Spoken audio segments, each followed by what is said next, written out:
सो ये करना भी इम्पोर्टेंट है, बिकॉज वो जो ऑपरेशन है ना ये हमने मैट्रिक्स के ऊपर किया, या तो I must say this is 2D, I must say this is 2D। तो 2D मतलब एक ग्रे स्केल इमेज है, ग्रे स्केल इमेज, ये एक एक पिक्सल है वहां पे, उसके ग्रे वैल्यूज है। लेकिन हम जो एक्चुअल डेटा यूज करते हैं ना, वो एक्चुअल डेटा होता है कलर्ड इमेज। जो एक्चुअल डेटा होता है ना, वो होता है कलर्ड इमेज। तो कलर्ड इमेज के ऊपर कन्वोल्यूशन कैसे होगा, that we need to understand. Coloured image के ऊपर जो जो what we can say feature extraction वगैरह कैसे होता है, that we have to understand. तो मुझे बताओ, मेरे पास एक इमेज है, let's say we do have one image, उस इमेज में 100 रोज है एंड 100 कॉलम्स है, ये कलर्ड इमेज है। तो मुझे बताओ इसमें टोटल पिक्सल्स कितने हैं, इसमें टोटल पिक्सल्स कितने हैं?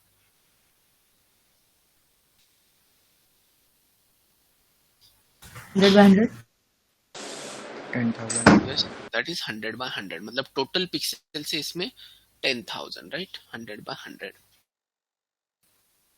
अब ये जो हर एक पिक्सल है ना, एक पिक्सल, ये देखो ये एक पिक्सल है, this is what one pixel is. तो ये जो एक पिक्सल है ना, इस पिक्सल में कलर इंफॉर्मेशन भी होती है, colour information, it has colour information, it has colour information. तो जो कलर इंफॉर्मेशन होती है, कलर इंफॉर्मेशन, वो किस फॉर्म में होती है, वो होती है आरजीबी फॉर्मेट में। RGB stands for red, green and blue, red green and blue, RGB. तो कोई बता सकता है कि ये तीन ही कलर्स क्यों लिए गए हैं? बेसिक कलर्स है। Base colour. These are base colour, इनके कॉम्बिनेशन से कुछ भी बना सकते हैं हम, इनके कॉम्बिनेशन से कुछ भी बना सकते हैं।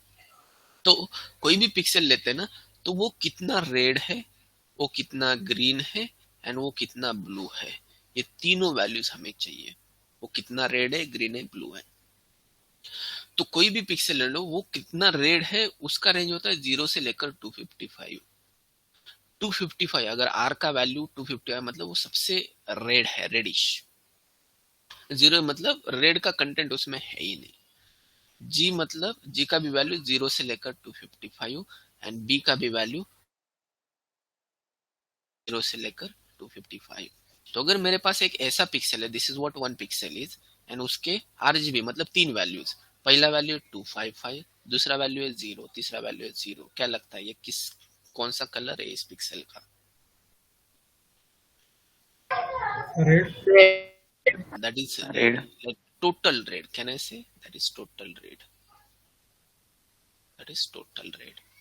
अगर मेरे पास ऐसे वैल्यूज है पिक्सल के, जैसे सॉरी 0 0 255, ये कौन सा कलर है? blue that is completely blue, that is completely blue। And अगर मेरे पास ऐसे वैल्यूज है,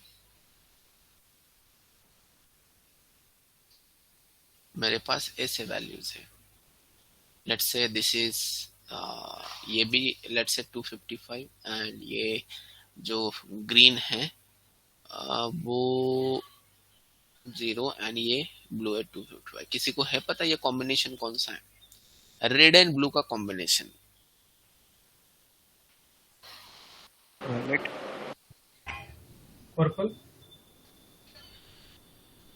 ओके, मुझे नहीं पता है, मैं आपको पूछ रहा हूँ, मैंने ऐसे ही बनाई है कॉम्बिनेशन। आई थिंक पर्पल ही हो सकता है। रेड एंड ब्लू एक साथ मिल जाएंगे तो क्या बनेगा, कि येलो बनेगा? किसी का तो कॉम्बिनेशन येलो भी है, तो जो भी बनेगा वो लेट्स से पर्पल है तो मैं पर्पल बना देता हूँ। This is what purple pixel is, so this is how it is going to be. तो इसका मतलब मुझे बताओ एक पिक्सल को रिप्रेजेंट करने के लिए कितने वैल्यूज लग रहे हैं? This is like one vector और this is like one array, right? कितना लेंथ है इस एरे का? 1/3। एक पिक्सल रिप्रेजेंट करने के लिए जो एरे हम यूज कर रहे हैं, एक पिक्सल को रिप्रेजेंट करने के लिए एरे, उस एरे का लेंथ क्या है? 255 by 255 नहीं, एरे का लेंथ, एरे का लेंथ मतलब 3। उसमें कितनी 1/3 नहीं 3 3 directly, because it 3 is by 3। Vector, right, 2D okay object, it is vector जिसका मतलब हर एक पिक्सल में 3 वैल्यूज, तो ये टोटल ऑब्जेक्ट में कितने values? Am I right? 100 by 100 by 3, 100 by 100 by 3, correct है? तो ये होगा आपका numpy ऑब्जेक्ट। अगर हम numpy में इसको रीड किया यूजिंग एसके इमेज या तो सीवी, ओपन सीवी, तो ये numpy में ऐसे दिखता है, कलर्ड इमेज, कलर्ड इमेज। इसलिए अगर आपको याद है तो ANN यूज करते टाइम पे हमने सिर्फ ग्रे स्केल इमेज यूज किया था, बिकॉज वी डोंट नो कि how to work on coloured images that time. ठीक है, तो अगर आपका इमेज का हाइट 100 है, विड्थ 100 है, तो जब इसको numpy में रीड किया जाएगा तो it will be read as 3D object 100 by 100 by 3।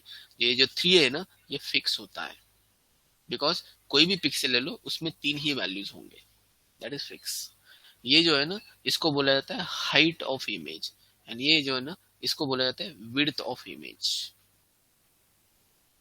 तो ये होता है coloured images. You understood about coloured image?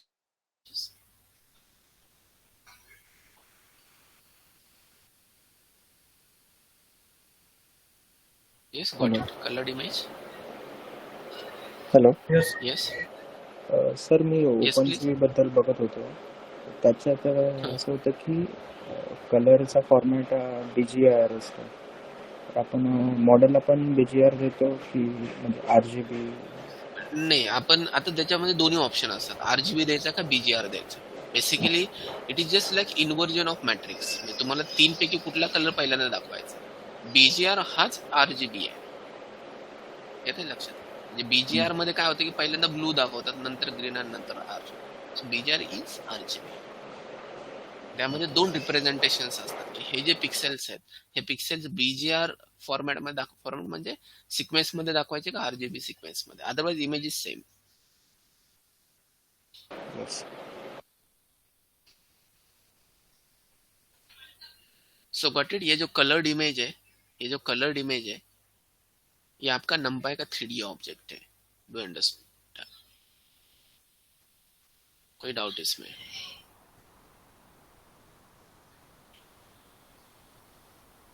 Got it? Yes, sir. Okay, ठीक है. Should we go ahead then? अब यहाँ पे देखते हैं कि अगर मेरे पास 3D ऑब्जेक्ट है, लेट्स से मेरे पास एक 100 by 100 by 3 का ऑब्जेक्ट है, तो इसके ऊपर मुझे कन्वोल्यूशन करना है. तो 100 by 100 by 3 का ऑब्जेक्ट दिखेगा कैसे, पहले मैं आपको ये दिखाता हूँ. How it is going to look like, how it is going to look like. तो 100 by 100 by 3 मतलब ये पहले रेड, सो ये 100 by 100 रेड वैल्यूज, उसके बाद में 100 by 100 ग्रीन वैल्यूज. ग्रीन ये मैं यूज करता हूँ RGB, 3D में दिखा रहा हूँ मैं. 100 by 100 green values and 100 by 100 blue values, RGB. इसका मतलब can I say that this is what 3 slices of 100 by 100 pixels, 100 by 100 matrix, 3 slices. ये रेड, ये ग्रीन एंड ये ब्लू, RGB. तो 3D में ये मैट्रिक्स ऐसे दिखेगा. So this I am just going to get connected over here. ऐसे दिखेगा ये.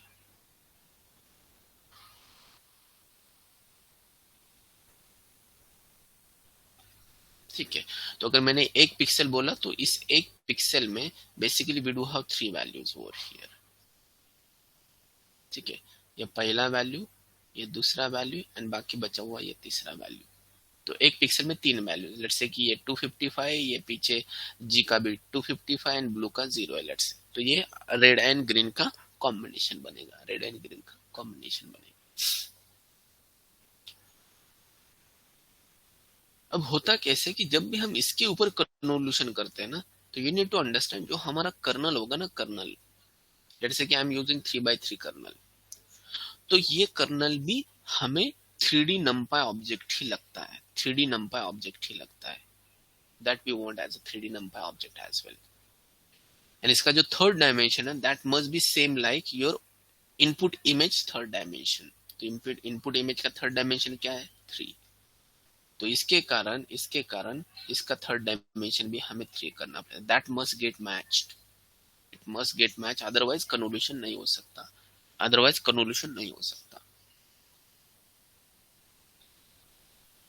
तो अब मुझे बताओ, अगर मैंने ऐसे किया कि ये जो 3 by 3 का मैट्रिक्स, अभी मुझे बताओ इस 3 by 3 में कितने टोटल वैल्यूज होंगे?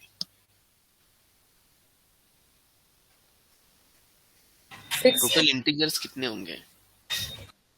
27. 27. That is 27. अभी ये जो 27 integers, let me just consider it as a box. तो ये बॉक्स एज मैं ऐसे कंसिडर करता हूँ कि ये जो 27 इंटीजर्स है, ये जो 27 इंटीजर्स है, that I want to match on all this 27 integers. 27 मतलब 27 इंटीजर्स मतलब 3 by 3 रो के एंड थर्ड डायमेंशन के 3. तो यहाँ पे ये 27 के ऊपर मैच हो जाएंगे. Do you agree? यहाँ पे 27 के ऊपर मैच हो जाएंगे. यहाँ पे 27 के ऊपर ये मैच हो जाएंगे. यहाँ पे ये 27 के ऊपर मैच हो जाएंगे. अब ये 27 के ऊपर मैच हो जाएगा क्योंकि हर एक वैल्यू के साथ मल्टीप्लिकेशन होगा. मतलब ये वैल्यू इसके साथ मल्टीप्लिकेशन, ये वैल्यू इसके साथ मल्टीप्लिकेशन, ये वैल्यू इसके साथ मल्टीप्लिकेशन, ये वैल्यू ये इनके साथ मल्टीप्लिकेशन. जो पिछला वाला जो आपका ग्रीन वाला पार्ट है, ग्रीन वाला, तो ग्रीन वाले वैल्यूज, ये पीछे जो ग्रीन वाले वैल्यूज है वो भी 9 वैल्यूज है, वो ये ग्रीन वाले वैल्यूज के साथ मैच होंगे. पीछे ये पिछले वाले ब्लू वाले वैल्यूज 9, वो ब्लू वाले वैल्यूज के साथ मैच हो जाएंगे. मतलब टोटल 27 मैच हो जाएंगे यहाँ पे वैल्यू. तो मुझे बताओ यहाँ पे 27 वैल्यूज, 27 मतलब 27 कर्नल के वैल्यूज 27 इस इमेज के वैल्यूज के साथ मल्टीप्लाई होंगे. तो टोटल मल्टीप्लिकेशन होंगे 27. वो मल्टीप्लिकेशन का हम निकालेंगे सम. एंड वो जो सम हम यहाँ पे लिख देंगे. So that is what sum of 27 values. Basically उसमें बायस भी ऐड होता है एंड एक्टिवेशन भी अप्लाई किया जाता है, वो देखेंगे बाद में. लेकिन बेसिकली ये 27 मल्टीप्लिकेशंस का जो सम है ना, उसके बदले मुझे एक वैल्यू यहाँ पे मिल रहा है.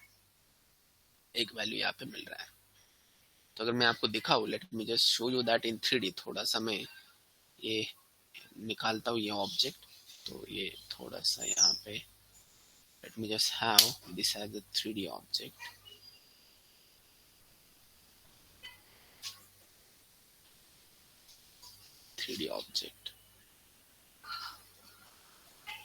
थोड़ा सा 3D ऑब्जेक्ट क्यों निकाला है? बिकॉज मुझे 3D में आपको दिखाना है कि how this convolution is going to happen. अब ये जो हमारे लिए एक मैट्रिक्स हम यूज करने वाले, that is what I am going to call it as kernel. तो ये कर्नल भी 3D होगा.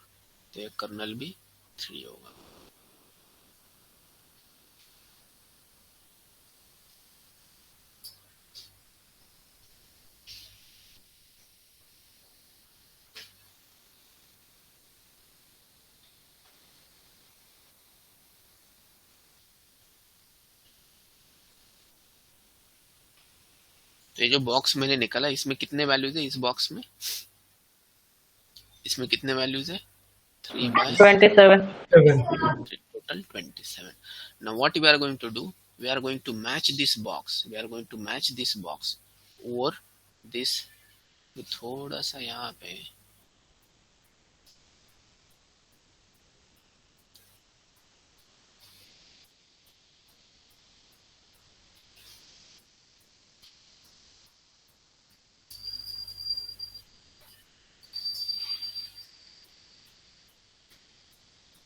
मैच हो रहा है कि नहीं मैच हो रहा है?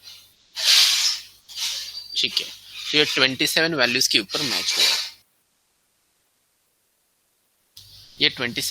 ऊपर मैच हुआ. तो हर एक वैल्यू जो है ना 27 वैल्यूज में, मतलब 3 by 3 पिक्सल.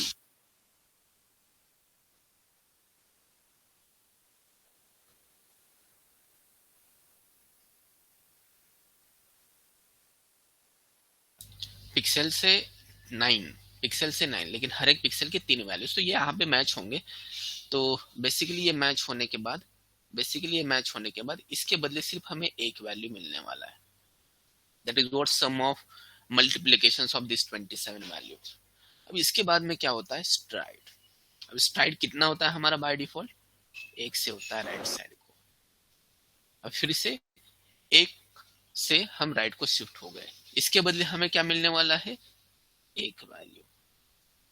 फिर से हम क्या करेंगे, will shift it to the right side. तो ऐसे राइट साइड को शिफ्ट होंगे how many times, let's say कि यहाँ पे n/n/3 का मैट्रिक्स है एंड ये 3/3 का मैट्रिक्स है। तो मुझे बताओ यहाँ पे ऐसे कितने वैल्यूज मिलेंगे, या तो यहाँ पे जो भी ऑब्जेक्ट मिलेगा इसका शेप क्या होगा।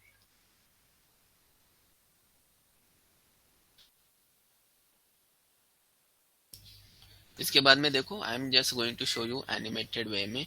राइट साइड को शिफ्ट हुआ, अभी राइट साइड खत्म हुआ, तो ये नीचे एक से लाइक स्ट्राइड 1 से ये नीचे शिफ्ट होगा, इस रो के बदले आपको वैल्यूज मिलेंगे। बाद में फिर से 1 से नीचे शिफ्ट, इस रो के वैल्यूज मिलेंगे।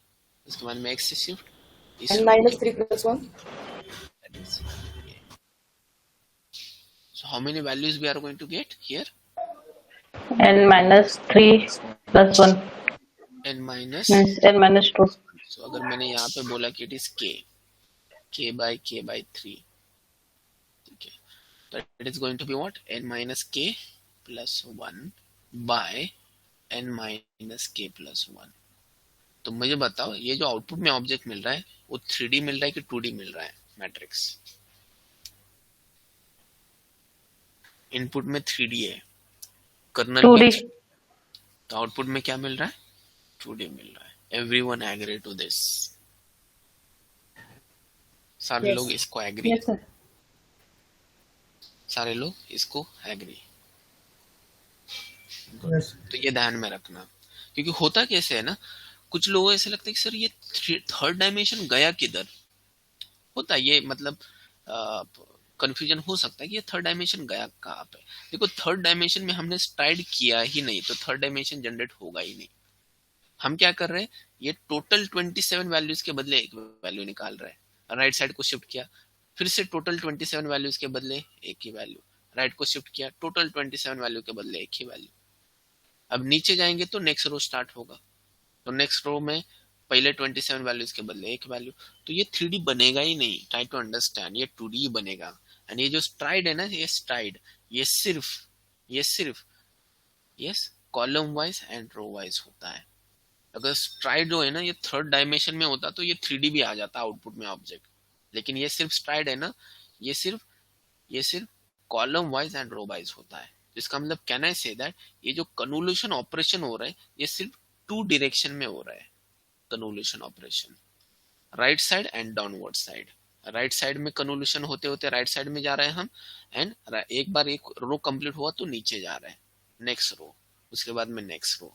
इसका मतलब कहना है दैट सिर्फ 2 डायरेक्शन में कन्वोल्यूशन हो रहा है, यहाँ पे सिर्फ 2 डायरेक्शन में कन्वोल्यूशन हो रहा है। इसको 2D कन्वोल्यूशन या तो कौन 2D भी बोला जाता है, 2D कन्वोल्यूशन बोला जाता है इस कॉन्सेप्ट को 2D कन्वोल्यूशन बोला जाता है। तो जितना मैंने यहाँ पे दिखा है उससे बेटर मैं animation I just try to show that on the Google.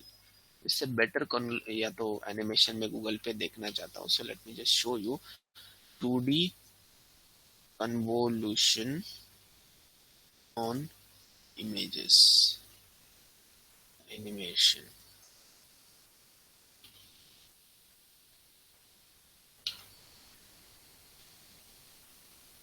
Images के ऊपर 2D कन्वोल्यूशन, ये देखो यहाँ पे क्या हो रहा है, स्टार्ट है, ये देखो ये बेसिकली उसने 3/4 का लिया है, लेकिन देखो मतलब एट अ टाइम ये पूरे इतने वैल्यूज के बदले एक ही वैल्यू यहाँ पे ले रहा है नीचे, पूरे इतने वैल्यूज के बदले एक ही वैल्यू नीचे ले रहा है। ये तो यहाँ पे 3D में आप देख सकते हैं, ये वाला इज नॉट लाइक एनिमेशन, लेकिन यहाँ पे देख सकते हैं यही डायग्राम मैंने शो करने का ट्राई किया यहाँ पे, ठीक है। तो ये 3D ऑब्जेक्ट है। अब देखो राइट साइड को स्ट्राइड हुआ, कर्नल भी 3D है, लेकिन आउटपुट क्या मिल रहा है, 2D मिल रहा है। सो ये 6/6/3 है, ये 3/3/3 है, तो आउटपुट देखो 4x4 का मिलता है, 4x4 का मिलता है। Do understand? तो स्ट्राइड जो है ना, ये सिर्फ 2 डायरेक्शन में स्ट्राइड हो रहा है, इसलिए 2D कन्वोल्यूशन, इसको कन्वोल्यूशन 2D ही बोला जाता है। This is even 2D convolution.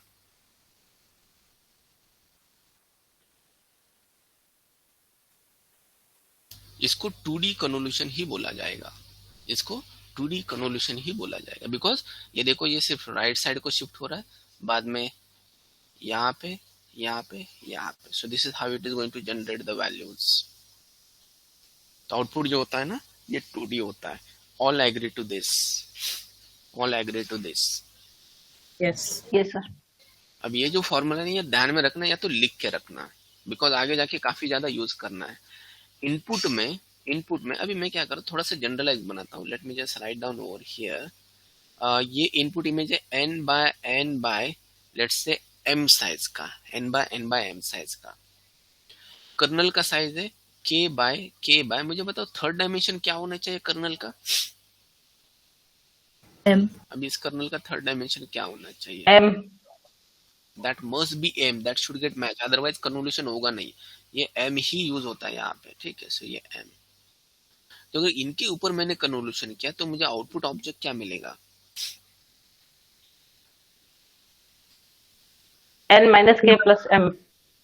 n minus k Plus plus 1. 1 Plus 1. By n minus k plus 1। इस m का कोई फर्क नहीं पड़ता थर्ड डायमेंशन का, डजंट मैटर। ये थर्ड डायमेंशन डजंट मैटर। ये लिख के रखना नोटबुक में, अभी फिलहाल ये लिख के रखना नोटबुक में, ये लिख के रखा नोटबुक में। तो इनपुट में 3D ऑब्जेक्ट, जो कर्नल है वो भी 3D कर्नल, लेकिन आउटपुट में जो ऑब्जेक्ट मिलता है वो 2D मिलता है। काफी बार आप बाद में रीड करते हो तो आपको ये समझ में नहीं आता, इसलिए मैं इतना देर से बता रहा हूँ आपको। तो इसका आइदर स्क्रीनशॉट ले लो इसका, या तो आप लिख के रखो आपके नोटबुक में। तो ये क्लियर?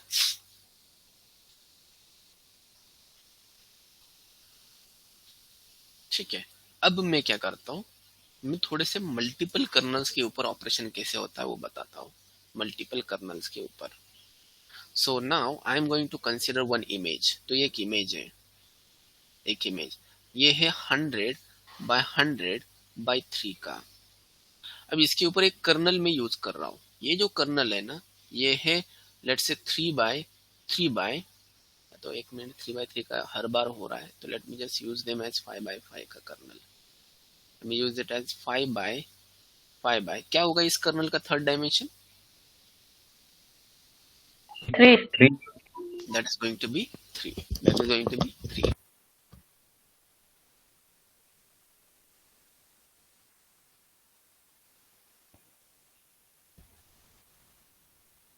ओके, तो इसका आउटपुट क्या होगा अब? 95 by 96. 96 96. 96 by 96. That is 96 by 96. Very good. Third dimension होगा क्या इसको? No, sir. डायमेंशन नहीं होगा। Very good. अब ऐसे ही मैं बाकी के भी कर्नल्स यूज करता हूँ। और एक कर्नल है, जैसे कि एक वर्टिकल वाला, एक हॉरिजॉन्टल है, something like that. Same shape के कर्नल्स है, ये सारे सेम शेप के कर्नल्स है। लेट्स से ऐसे 4 कर्नल में यूज कर रहा हूँ। इनके भी आउटपुट सेम डायमेंशन के होंगे, am I right?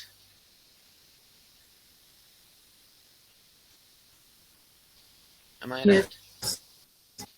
Because dimension same है। ये जो है ना, ये पहला कर्नल है, let me call it as K1, this is K2, this is K3, this is K4। ऐसे 4 कर्नल्स अलग अलग में यूज कर रहा हूँ एक ही इमेज के ऊपर, तो मुझे 4 आउटपुट मिले। अब ये जो 4 आउटपुट है ना, ये पहला आउटपुट है, ये दूसरा आउटपुट है, ये तीसरा आउटपुट है, ये फोर्थ आउटपुट है। अब ये जो 4 अलग अलग आउटपुट है ना, इनको मैं करता हूँ एक साथ, इनको मैं एक ऑब्जेक्ट में रखता हूँ, एक ऑब्जेक्ट में। तो ऑब्जेक्ट कैसे रहेगा, लेट मी शो यू। ये पहले का आउटपुट, ठीक है, ये दूसरे का आउटपुट उसके पीछे, ये तीसरे का आउटपुट उसके पीछे, एंड ये फोर्थ का आउटपुट उसके पीछे। तो अब मुझे बताओ, ये जो आपको ऑब्जेक्ट दिख रहा है, ट्राई टू अंडरस्टैंड दिस, ये जो ऑब्जेक्ट दिख रहा है, इसमें नंबर ऑफ मैट्रिक्स कितने हैं, मतलब एक मैट्रिक्स कितने का बाय कितने का है, 96 बाय 96 का। तो इसका मतलब नंबर ऑफ रोज कितने हैं एंड नंबर ऑफ कॉलम्स कितने हैं हर एक मैट्रिक्स में, 96 रोज 96 कॉलम्स। तो ऐसे ये बेसिकली इसको मैं क्या बोलता हूँ, it is just like like one slit, या तो इसको चैनल भी बोला जाता है, ठीक है। तो ऐसे कितने चैनल्स है, तो कितने मैट्रिक्स है 96 बाय 96 वाले, 4 4 that is going to be 4 is, that is going to be 4 is. तो अगर मैं यहाँ पे इनपुट इमेज मेरे इस साइज का है, 4 में कर्नल्स यूज करता हूँ 5x5x3 के, या तो 5x5 बोलो, 3 बाय डिफॉल्ट आ जाता है। तो मुझे आउटपुट में मिलता है 96 बाय 96 बाय 4 का इमेज, 96 बाय 9 इमेज नहीं, इट इज नंपाई ऑब्जेक्ट है, it is not image, it is NumPy object, 96 by 96 by 4 का। तो अगर मैं इसको प्रॉपरली लिखूं कि मेरे पास 100 बाय 3 का एक ऑब्जेक्ट है, जिसके ऊपर मैं कन्वोल्यूशन करना चाहता हूँ of 4 kernels which are of shape 5x5। तो आउटपुट में ऑब्जेक्ट मिलेगा मुझे 96 बाय 96 बाय 4। एंड यहाँ पे ये जो थर्ड डायमेंशन रहेगा, ये हम नहीं लिखेंगे तभी भी चलेगा, ये बाय डिफॉल्ट क्या होना चाहिए, third dimension of each kernel, 3 that must be 3। नहीं लिखा तभी भी ये खुद से बना लेगा। तो यहाँ पे जो हर एक वैल्यू आ रहा है 96 बाय 96 बाय 4, इसको मैं डिस्क्राइब करता हूँ, मतलब in general I am going to write that one. पहला जो 96 वैल्यू है, can I say that this is n by let me call it as m, and ये k by m, so this is what k by m, and 4 is number of kernels whatever it is। तो ये 96 क्यों आया, because it is n minus k plus 1, correct। दूसरा 96 क्यों आया, because again n minus k plus 1, and last वाला 4 क्यों आया, because number of kernels। Is that 4 because of number of kernels? Yes. Is that because of number of kernels? yes sir। तो ये formula अभी आपको पता होना चाहिए। ये फॉर्मूला देखो, अभी मैंने पिछली बार क्या किया, सिर्फ एक कर्नल के बारे में बताया।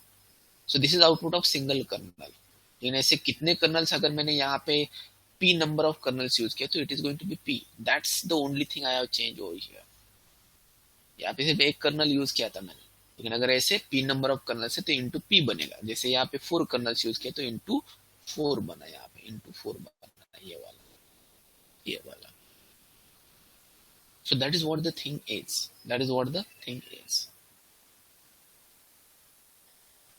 तो ये फॉर्मूला जनरलाइज करता हूँ, so that you can just write that down in the notebook. मेरे पास जो इनपुट है वो है n by like third dimension is going to be let's say m। इसके ऊपर मैं c number of kernels use करता हूँ कन्वोल्यूशन के लिए, एंड ये जो कर्नल्स है उसका जो शेप होगा that is k by k। By default यहाँ पे थर्ड डायमेंशन क्या रहेगा इसका, m, that is m। so, लिखने की जरूरत नहीं, इसलिए डॉट में लिख रहा हूँ मैं। जो आउटपुट ऑब्जेक्ट होगा उसका शेप क्या होगा, output object will be of n minus k plus n 1, minus k plus 1 n minus k plus 1, and third dimension will be what, channel, that will be c। C तो ये ध्यान में रखना, ये जो चीज है ना, ये m कहाँ से आता है, यहाँ से आता है, एंड ये c कहाँ से आता है, यहाँ से आता है। ये ध्यान में रखना। बाकी n माइनस के प्लस 1 तो आपको ऑलरेडी पता है। तो ये कैलकुलेशन आपको पता होना चाहिए, ये लिख के रखना, अब इसका एग्जाम्पल लेता हूं मैं। मेरे पास इनपुट में एक ऐसा ऑब्जेक्ट है, let's say 224 by 224 by let's say third dimension is 10। तो ये जो ऑब्जेक्ट है, it could be any NumPy object. अभी इसको इमेज नहीं बोलेंगे, it is not image, it is intermediate any NumPy object. इसके ऊपर मैं 16 कर्नल्स यूज कर रहा हूँ, 16 कर्नल्स यूज कर रहा हूँ. Every kernel is of 7/7, is of 7/7. तो आपको बताना है, जो मैं चीजें यहाँ पे बॉक्स में लिख के रखता हूँ, ये चीजें आपको बताना है. सो let me just have that boxes. एक तो आपको बताना है कि यहाँ पे बाय क्या होगा. सो लेट्स से कि यहाँ पे what would be over here, what would be over here. तो ये जो मैं बॉक्स कर रहा हूँ, यहाँ पे क्या होना चाहिए, यहाँ पे क्या होना चाहिए, यहाँ पे क्या होना चाहिए, यहाँ पे क्या होना चाहिए. That you have to tell me. 7 into 7 into 10. 218 multiplied by 218 multiplied by 16. यहाँ पे क्या होना चाहिए पहले, 7/7 बाय 10. 10. 10. कहाँ से आई, इस 10 से आता है. ठीक है, अब ये वैल्यू क्या होना चाहिए. 224. 218. 218. So n minus Okay. 218 minus 7. 18 ना, 218 ना, 218 218. by Yes. 218. 218. Third dimension will be, 16. 16. 16. that is going to be 16. Very good. That is going to be 16. That is going to be 16. तो ये होता है कैलकुलेशन. मतलब जो इनपुट ऑब्जेक्ट है उसका आउटपुट ऑब्जेक्ट कैसे दिखेगा, उसका आउटपुट ऑब्जेक्ट कैसे दिखेगा. इसका स्क्रीनशॉट लेके रखो या तो लिख के रखो आपके नोटबुक में. इसको हम रेफर करेंगे, अब यूज करेंगे इसको. ओके, मैंने एरो भी दिखाया कि कहाँ से कौन से वैल्यूज आते हैं. यहाँ पे 10 हो या तो 20 हो, doesn't matter on output object. ठीक है, should we go ahead for the next slide then. अभी अगर ऐसा ऑब्जेक्ट है हमारे पास, लेट्स से कि ऐसा ऑब्जेक्ट है ये, तो इसके ऊपर अगर पुलिंग करेंगे, बिकॉज देखो जनरली कन्वोल्यूशन के बाद में पुलिंग होता है, तो अगर पुलिंग करेंगे ऐसे 3D ऑब्जेक्ट के ऊपर, तो पुलिंग कैसे काम करता है वो बताता हूँ मैं आपको. पुलिंग कैसे काम करता है वो बताता हूँ. Let me take one 3D वाला ऑब्जेक्ट, 3D वाला ऑब्जेक्ट. किसी का तो आउटपुट लेता हूँ मैं, let me take output of जो यहाँ पे जनरेट हुआ था 96/96/4 वाला आउटपुट लेता हूँ. इसके ऊपर अब पुलिंग करना है. 96/96/4 ऐसा ऑब्जेक्ट. कैसे लिखा था मैंने, शायद ऐसे कुछ तो लिखा था. दिस इज 90/96, 96/96, ये 96/96, ये 96/96 एंड ये 96/96, ऐसे कुछ तो लिखा था ना वो ऑब्जेक्ट. रिमेम्बर. अब इसके ऊपर मुझे करना है max pulling. Yes. Max pooling में बाय डिफॉल्ट स्ट्राइड क्या होता है, 2/2. 2/2. 2/2. 2/2. ऑपरेशन होगा कैसे मैं बताता हूँ अंदर. What is going to happen, यहाँ पे क्या होने वाला है कि ये जो ऑब्जेक्ट है, हर एक ऑब्जेक्ट, ये पहला ऑब्जेक्ट लिया जाएगा, ये दूसरा ऑब्जेक्ट लिया जाएगा, ये तीसरा ऑब्जेक्ट लिया जाएगा, फोर्थ ऑब्जेक्ट लिया. हर एक के ऊपर पुलिंग अलग अलग होगा, तो मुझे बताओ, अगर हर एक के ऊपर पुलिंग अलग अलग हो रहा है, तो ये ऑब्जेक्ट कितने बाय कितने का है, 96/96, हर एक ऑब्जेक्ट. तो इसके ऊपर मैक्स पुल करते हैं 2/2 का, तो आउटपुट ऑब्जेक्ट कौन सा बनेगा, Divide by 2. 96/2. तो ये कितना होता है 48/48, राइट. Yes. इसमें से पुल करेंगे तो कितना बनेगा, Same. 48/48. तो यहाँ पे हमें 48/48 के 4 अलग ऑब्जेक्ट मिलते हैं. तो ये 48/48, ये 48/48, ये 48/48 एंड ये 48/48. अब फिर से मैं क्या करता हूँ, इन चारों ऑब्जेक्ट को एक साथ मिलाता हूँ, ये पहला ऑब्जेक्ट, दूसरा ऑब्जेक्ट, ये तीसरा ऑब्जेक्ट एंड ये फोर्थ ऑब्जेक्ट. अब मुझे बताओ इसका डायमेंशन क्या होगा, 48/48/4. 48/48/4. 4. तो अगर मैं यहाँ पे नटसेल में लिखूं कि मेरे पास इनपुट में ऑब्जेक्ट है 96/96/4। यहाँ पे हम करते हैं मैक्स पुलिंग या तो कोई भी pulling, let's say max pulling generally use किया जाता है 2/2 का, बाय डिफॉल्ट होता ही है, नहीं लिखा तभी भी चलेगा। तो आउटपुट में ऑब्जेक्ट क्या मिल रहा है 48/48/4।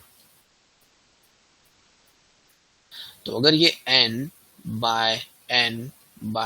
है तो आउटपुट में ऑब्जेक्ट क्या मिल रहा है n/2 n/2 n. n/2/n/2/m, n/2/n/2/m।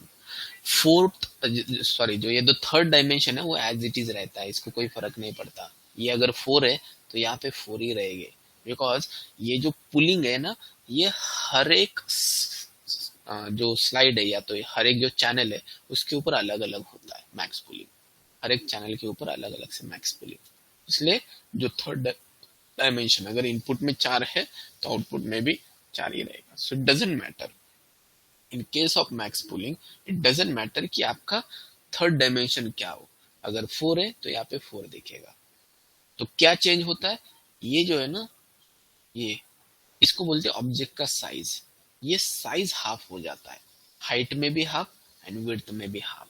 तो साइज अफेक्ट होता है, सिर्फ साइज अफेक्ट होता है ऑब्जेक्ट का, ये हाफ बन जाएगा। अब कभी कभी कैसे है ना, यहाँ पे ऑड नंबर होगा, ऑड नंबर लेट्स से कि जैसे कि यहाँ पे 97 होता, तो अगर इसका हाफ करेंगे तो यहाँ पे क्या होगा, it must be like integer value, right. तो आइदर हम 48 ले सकते हैं या तो 47 ले सकते हैं। तो यहाँ पे जो अगर ये ऑड है तो जो आउटपुट ऑब्जेक्ट है उसका फ्लोर वैल्यू पकड़ लिया जाता है, floor value, that is according to TensorFlow में ऐसे होता है। तो अगर ये 97 है, 97/97/4, तो आउटपुट ऑब्जेक्ट क्या होगा 48। फ्लोर एंड सील पता है, देखो 97 का हाफ करेंगे हम, देखो फॉर एग्जांपल हमारा ऑब्जेक्ट है 97/97/4, तो इसको पुलिंग करेंगे, तो पुलिंग करने के बाद आउटपुट ऑब्जेक्ट क्या मिलेगा 48/48/4. yes, that is 48/48/4, because it is like 4 values, floor, okay, it is not seal value, it is floor value, क्योंकि इनका हाफ किया तो 97 का हाफ इज 48.5, राइट। तो 48.5 में सिर्फ 48 पहले 48 ही पकड़ लिया जाता है, 0.5 will be ignored. This is according to TensorFlow, because आगे जाके ऐसे भी कैलकुलेशंस होंगे आपके यहाँ पे। So this is about max pooling on 3D object, this is what max pooling on 3D object. इसका भी स्क्रीनशॉट लेके रखना,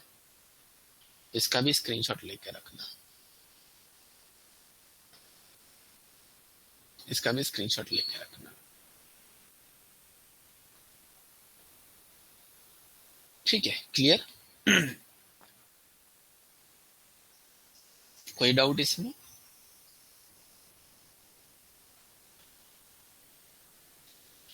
No, sir.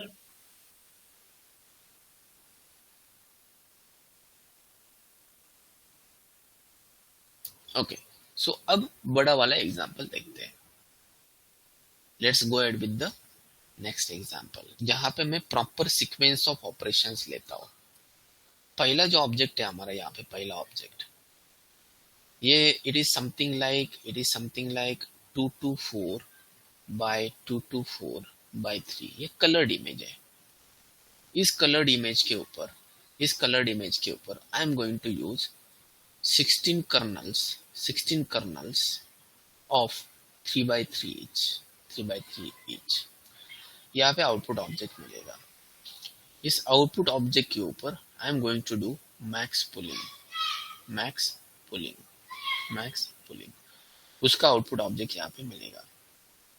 इस आउटपुट ऑब्जेक्ट के ऊपर I am going to do like 32 kernels I am going to use, फिर से convolution, and ये होगा 5/5 का कर्नल एक।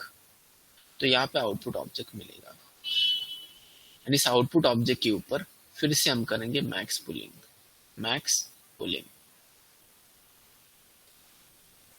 एंड ये आपको फाइनल ऑब्जेक्ट मिलेगा। अब आपको क्या बताना है, लेट मी टेल यू। आपको बताना है कि यहाँ पे ये थर्ड डायमेंशन क्या होगा, इसका डायमेंशन क्या होगा, बाद में इसका डायमेंशन क्या होगा, बाद में इस ऑब्जेक्ट का डायमेंशन क्या होगा, इस ऑब्जेक्ट का डायमेंशन क्या होगा, एंड इसका थर्ड डायमेंशन क्या होगा। तो बेसिकली ठीक है, ये third dimension let it be, ये ए ऑब्जेक्ट का शेप है, ये बी है, ये सी है, एंड ये डी है। ये कैलकुलेट करो एंड ए का आंसर, मतलब चैट बॉक्स में आपको क्या रखना है, ए का आंसर ये है शेप, बी का आंसर ये शेप है, सी का आंसर ये शेप है, डी का आंसर ये शेप है। कैलकुलेट करो, put that into chat box.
प्रसन्न, हर एक का थर्ड डायमेंशन चेक करना। ओके 16 आना चाहिए था फिर। Sir, but for B's answer, we should have to take the output which we have generated from the first one, no? So it is yes yes, A के ऊपर pulling होगा, Then it should एक be 1 1. That's what. Then 2 2 1 by 2. So it would be 1 1 0, no? Yes correct, half हो जाएगा, रोज and columns half हो जाएंगे।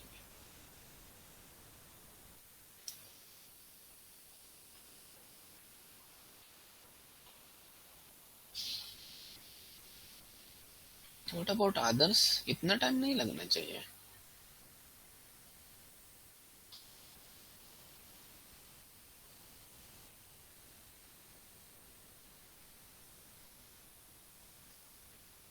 सागर is there?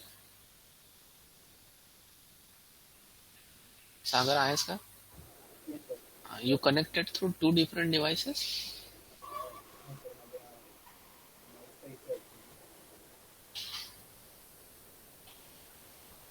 Yes, Sagar, you connected through two different devices?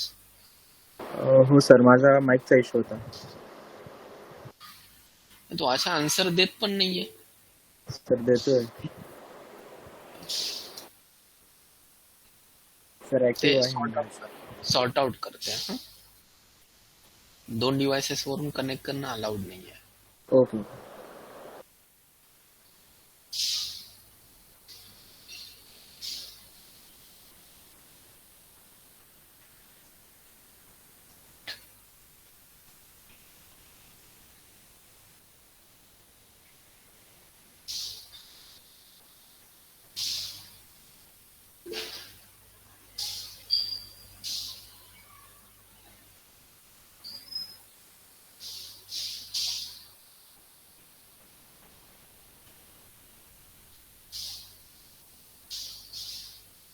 Prajwal आहे का? प्रज्वल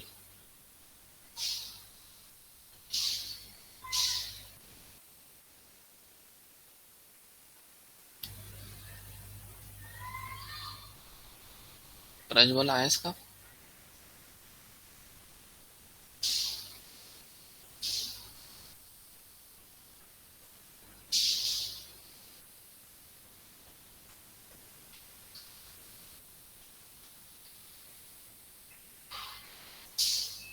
प्रज्वल असेल तर चॅट बॉक्स मध्ये टाका आहे म्हणून. अदरवाइज लॉग इन करून गायब असं नाही पाहिजे.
स्वप्नील आहे का? स्वप्नील महाजन.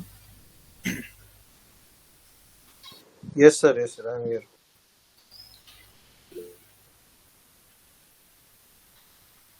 पूजा मॅडम आहेत का? Pooja madam. Yes sir. Okay. Govind आहे का? गोविंद. Yes sir. गोविंद तुझा आन्सर नाही मिळाला अजून ना? मोबाईल वरनं कनेक्ट केलंय मी सर. ते टायपिंगचा प्रॉब्लेम. ओके नोटबुक वर लिहिलंय मी. ओके ठीक है. Let me calculate the out. Let me find out the output. Let me find out the output.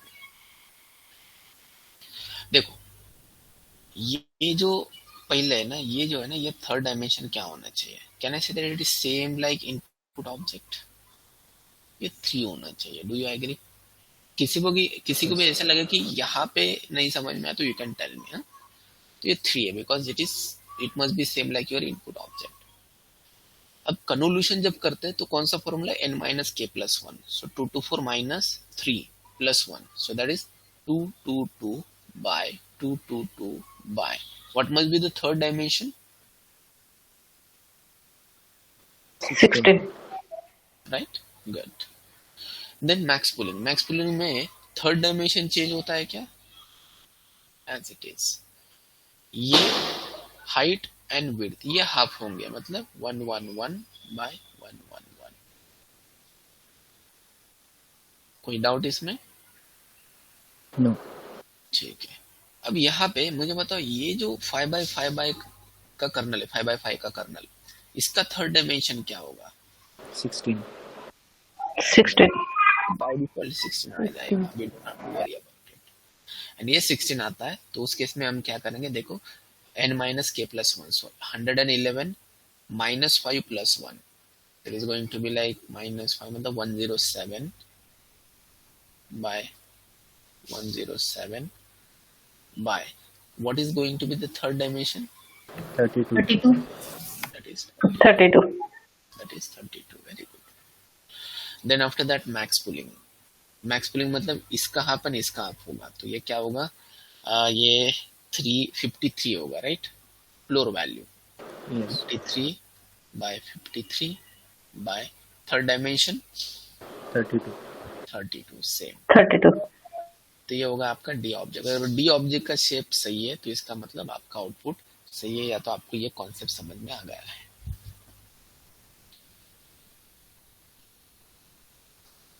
ठीक है, गॉट इट। ये जो फ्लो मैंने आपको बताया, वो होप एवरीवन अंडरस्टूड। ओके, अब यहाँ पे हम देखते हैं कि ये जो कन्वोल्यूशन एंड मैक्स पूलिंग है, मुझे बताओ कन्वोल्यूशन जो ऑपरेशन है, ये एक ऑपरेशन है जिसमें multiplication and summation is involve, right? Max pooling में ऐसा कोई ऑपरेशन इन्वॉल्व है क्या? या तो पुलिंग में ऐसा कोई ऑपरेशन इन्वॉल्व है क्या? Multiplication and summation?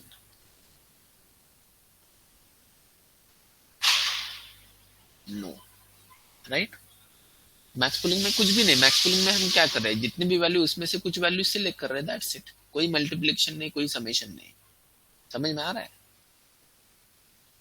Yes. Yes, sir. Max pulling है ना।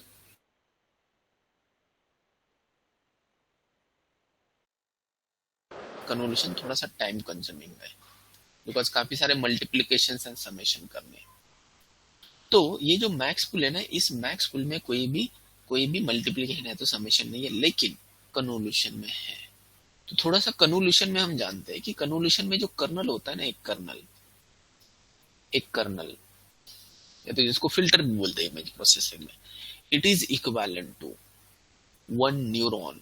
It is equivalent to one neuron in ANN. It is equivalent to one neuron in ANN. अभी आप बोलोगे कैसे? मुझे बताओ, एक अगर न्यूरॉन है तो बेसिकली उस न्यूरॉन में क्या होता है? लेट्स से कि इसमें 3 इनपुट्स है, x0, x1, x2। यहाँ पे एक बायस है, तो होता कैसे कि x0 will get multiplied with w0, x1 with w1, x2 with w2। तो that is going to be summation। तो it is going to be x0 w0 plus x1 w1 plus x2 w2, x2 into w2 plus bias, and इसके ऊपर activation function, इनके ऊपर activation function apply किया। This is what your neuron is, right? ये आपको पता है already. अब जब मैं कर्नल यूज करता हूँ, कर्नल, तो कर्नल में हम क्या कर रहे हैं? लेट्स से कि यहाँ पे 3/3 का कर्नल है, 3/3 का कर्नल है, तो इसमें कितने वैल्यूज है? 27 वैल्यूज। अब ये मल्टीप्लाई होते हैं इमेज का 3/3 का पार्ट। सो इमेज का 3/3 का पार्ट, तो बेसिकली क्या होगा? पहला वैल्यू इसके साथ मल्टीप्लाई होगा, दूसरा वैल्यू इसके साथ मल्टीप्लाई होगा, प्लस ये वैल्यू इसके साथ मल्टीप्लाई होगा, तो ऐसे कितने मल्टीप्लीकेशंस होंगे? 27 मल्टी, बिकॉज 27 वैल्यूज है ना टोटल, 27 मल्टीप्लीकेशंस। ये जो सारे 27 मल्टीप्लीकेशंस है उनका हम क्या करते हैं? समेशन करते हैं। इसमें फाइनली जाके हम एक बायस भी ऐड करते हैं, कांस्टेंट वैल्यू, एंड इसके ऊपर हम एक्टिवेशन भी अप्लाई करते हैं, दैट इज आल्सो अवेलेबल। ये भी अवेलेबल है। बेसिकली हम एक्टिवेशन यहाँ पे अप्लाई नहीं करें बिकॉज वो शेप कैलकुलेशन में नहीं आता, एक्टिवेशन शेप कैलकुलेशन में नहीं आता, या तो बायस भी शेप कैलकुलेशन में नहीं आता। लेकिन ये जो हमारा basically it is like part of image, image का पार्ट है, एंड ये है आपका कर्नल। तो अगर मैंने ये कर्नल को इक्विवेलेंट बोला अबाउट योर न्यूरॉन, न्यूरॉन के इक्विवेलेंट बोला मैंने, मुझे बताओ इस न्यूरॉन में कितने वेट्स है? कितने वेट्स है इस ऊपर वाले न्यूरॉन में? 3. 3 वेट्स है। बायस 1. 1. तो मुझे बताओ ट्रेनेबल पैरामीटर्स कितने हुए?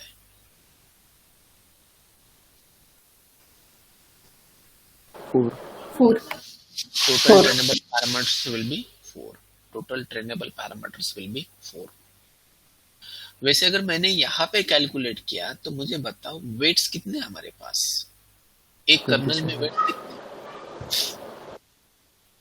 एक जो कर्नल है उसमें वेट्स कितने? 27. एंड ये वेट्स है, तो टोटल कितने हैं? 27 है, जो मल्टीप्लाई होते हैं हर बार इनपुट के साथ। तो 27 वेट्स विल बी देयर। बायस कितना है? 1. एक बायस है, तो बायस इज 1। तो टोटल ट्रेनेबल पैरामीटर्स एक कन्वोल्यूशनल लेयर में कितने बने? 28. 28, दैट इज 28। तो ये जो कर्नल होता है ना, ये कर्नल वो ट्रेनेबल होता है। अभी आप बोलोगे कर्नल ट्रेनेबल कैसे? बिकॉज ये जो कर्नल है ना, ये कर्नल आपको लग रहा होगा ये कर्नल हम सेट कर रहे हैं कि वर्टिकल चाहिए, हॉरिजॉन्टल चाहिए, डायगोनल चाहिए। तो लेट मी टेल यू, हम एआई में it is not image processing guys. Image processing में हमें खुद को सेट करना पड़ता है, लेकिन एआई में we don't have to set any value of this kernel. ये कर्नल होते ना, कर्नल ये ट्रेन होते अल्टीमेटली। मतलब ये कर्नल के जो 27 वैल्यूज है प्लस बायस, ये कैलकुलेट किया जाएगा at the time of training. जैसे न्यूरॉन के weights and bias find out किए जाते हैं ना बाय ट्रेनिंग, वैसे ये भी फाइंड आउट किया जाएगा। It is same like neuron guys. ये जो कर्नल होता है ना, it is same like neurons. ये जो कर्नल होता है ना, it is same like neurons. तो इसलिए इस कर्नल में जैसे कि मेरे पास ये 3x3x3 का कर्नल है, तो इसमें 27 वेट्स प्लस 1 बायस, तो टोटल 28 ट्रेनेबल पैरामीटर्स होते हैं। अब मुझे बताओ, अगर मैंने एक एग्जांपल लिया, कौन सा वाला कर्नल? ये वाला कर्नल, ये वाला कर्नल 5x5x16 वाला कर्नल, 5x5x16 वाला कर्नल, 5x5x16। तो मुझे बताओ इसमें वेट्स कितने होंगे, बायस कितने होंगे, एंड टोटल कितना होगा? 5 into 5 weights and 1 bias.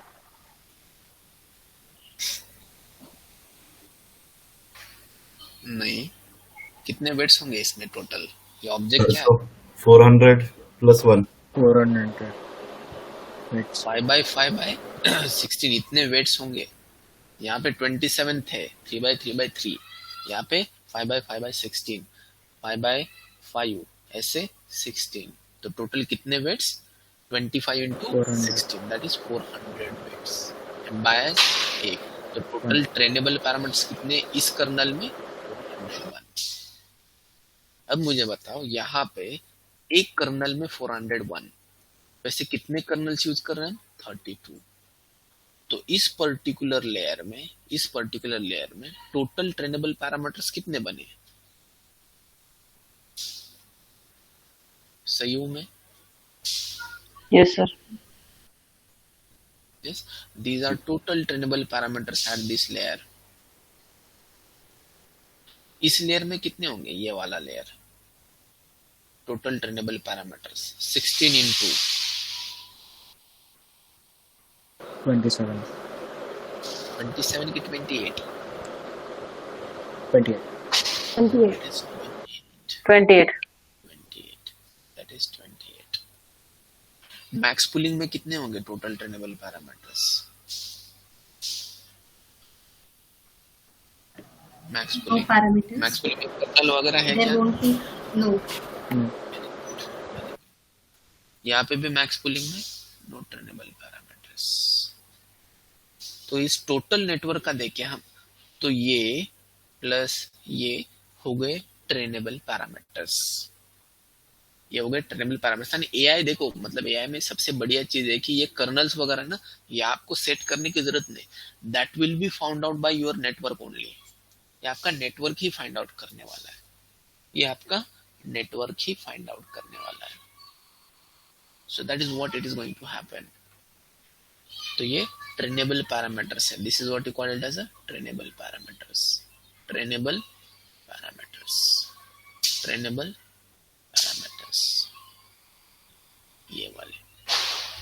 तो ये जो नेटवर्क, ये छोटा सा नेटवर्क था। अब हम क्या करने वाले हैं नेक्स्ट टाइम जब लेक्चर में आएंगे, तो ऐसा एक नेटवर्क बनाते हैं, ये कैलकुलेट करते, तो फिर से रिवाइज हो जाएगा, how we are going to get calculate that one, and उसको इम्प्लीमेंट करते। बेसिकली आज इम्प्लीमेंटेशन नहीं हो सकता, अदरवाइज मैं आपको दिखाता कि ये ऐसे क्या, ये जो सारे नंबर्स लिखे ना मैंने यहाँ पे, ये पूरा मैं आपको दिखाता हूँ नेटवर्क बिल्ड करने के बाद कि ये नंबर ऐसे ही आते हैं। तो ये जो दिख रहा है आपको, इसका स्क्रीनशॉट लेके रखो for your reference, for your reference. तो जब हम नेक्स्ट टाइम आएंगे तब हम एक्चुअल डेटा लेंगे, एंड एक्चुअल डेटा के ऊपर we are going to perform this operation. Trainable parameters, सारे शेप ऑफ ऑब्जेक्ट सब कुछ कैलकुलेट करेंगे पहले ऑन पेपर, जाएंगे टेंसर फ्लो में, ये नेटवर्क बनाएंगे, चेक करेंगे कि जो हम कैलकुलेट कर रहे हैं वही आ रहा है कि नहीं आ रहा है। ठीक है, तो ऑब्वियसली उसके लिए टाइम लगेगा, so that we can't do today, so we are about to like finish, मतलब आज का टाइम हो रहा है। सो जो इम्प्लीमेंटेशन ना, ये नेक्स्ट सैटरडे होगा। सो दिवाली में छुट्टी रहेगी, लेकिन जो नेक्स्ट सैटरडे होगा वो रेगुलर होगा, बिकॉज आई थिंक दिवाली सिर्फ वेडनेसडे तक है। तो उसके बाद में फिलहाल एक जो कल का जो लेक्चर होगा, वो कल का लेक्चर सिर्फ हमारा छुट्टी में जा रहा है, अदरवाइज लेक्चर रेगुलर रहेगा। कल छुट्टी रहेगी, डायरेक्टली हम मिलेंगे सैटरडे को।